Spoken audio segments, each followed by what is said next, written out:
tale of door number 6 goes like this.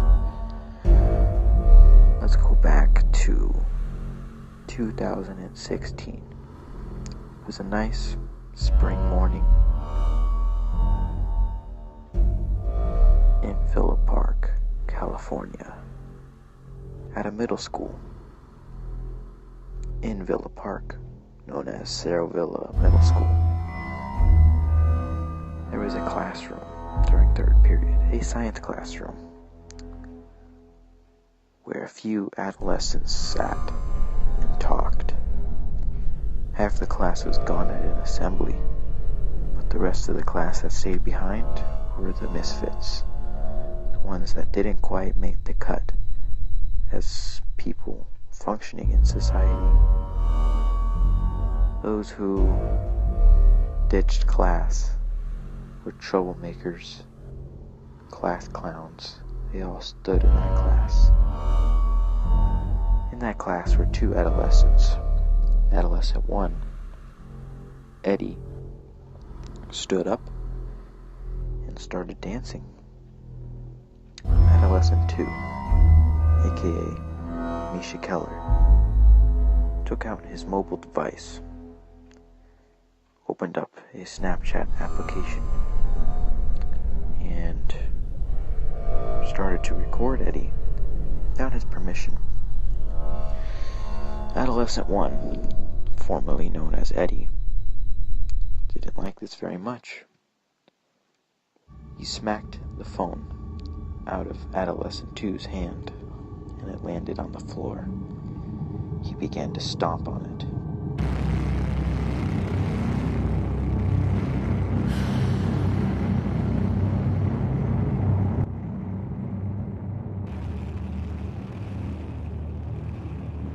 What happened after that was a brief moment of teenage aggression.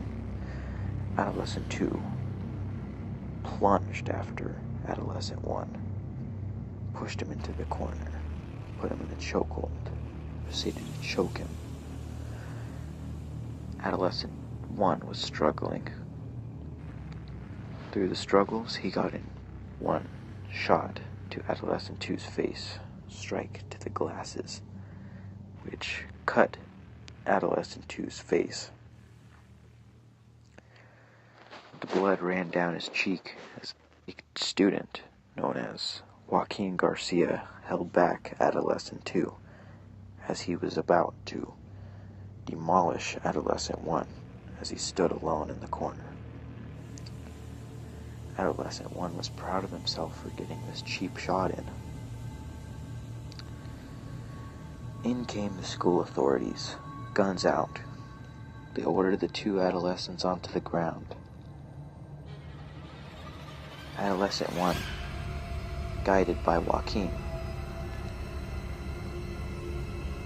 went over to the far closet in that classroom, to a closet known as door number 6. Joaquin told him to hide in there until the situation was sorted out. Well, formerly known as Eddie, Adolescent 1 went into that cabinet, that door number 6. Joaquin closed the door. Adolescent 2, known as Misha, was taken to the office by school authorities in handcuffs. He passed many of his fellow classmates, students, friends, former lovers, and the embarrassment was shown on his face.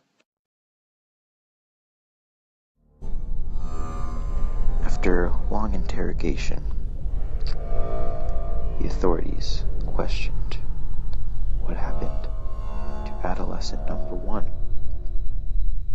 They revisited the classroom, which was now filled with students coming back from the assembly. Much talk was going on about what had happened.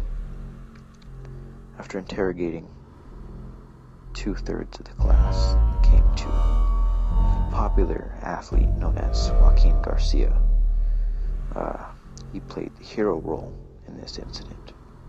The authorities questioned him, asked him Where is adolescent 1, also known as Eddie? But Joaquin wouldn't give up. Joaquin stood his ground and held his head up high. He would not give in that quickly. The authorities had no choice but to resort to torture methods. The head authority, also known as Mr. Lee, was well feared around the school. He took out from his pocket a brief, well, it was more like a glasses case. In that glasses case were 2 firework poppers. He took one out, and while the other authorities held Joaquin's arms down, Mr. Lee placed the fire popper in Joaquin's nose, and then held his fist up, cocked, ready to punch, slammed Joaquin right in the nose. Popper popped in his nose. He had been given what is called a George Washington nosebleed.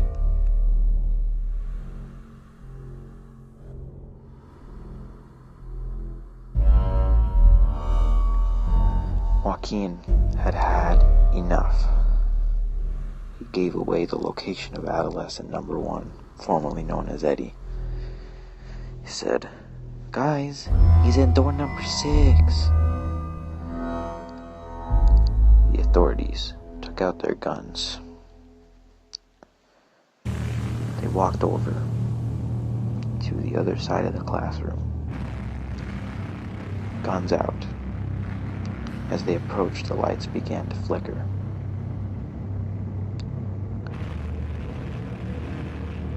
They opened door number 6 with caution. With caution, they opened the door number 6.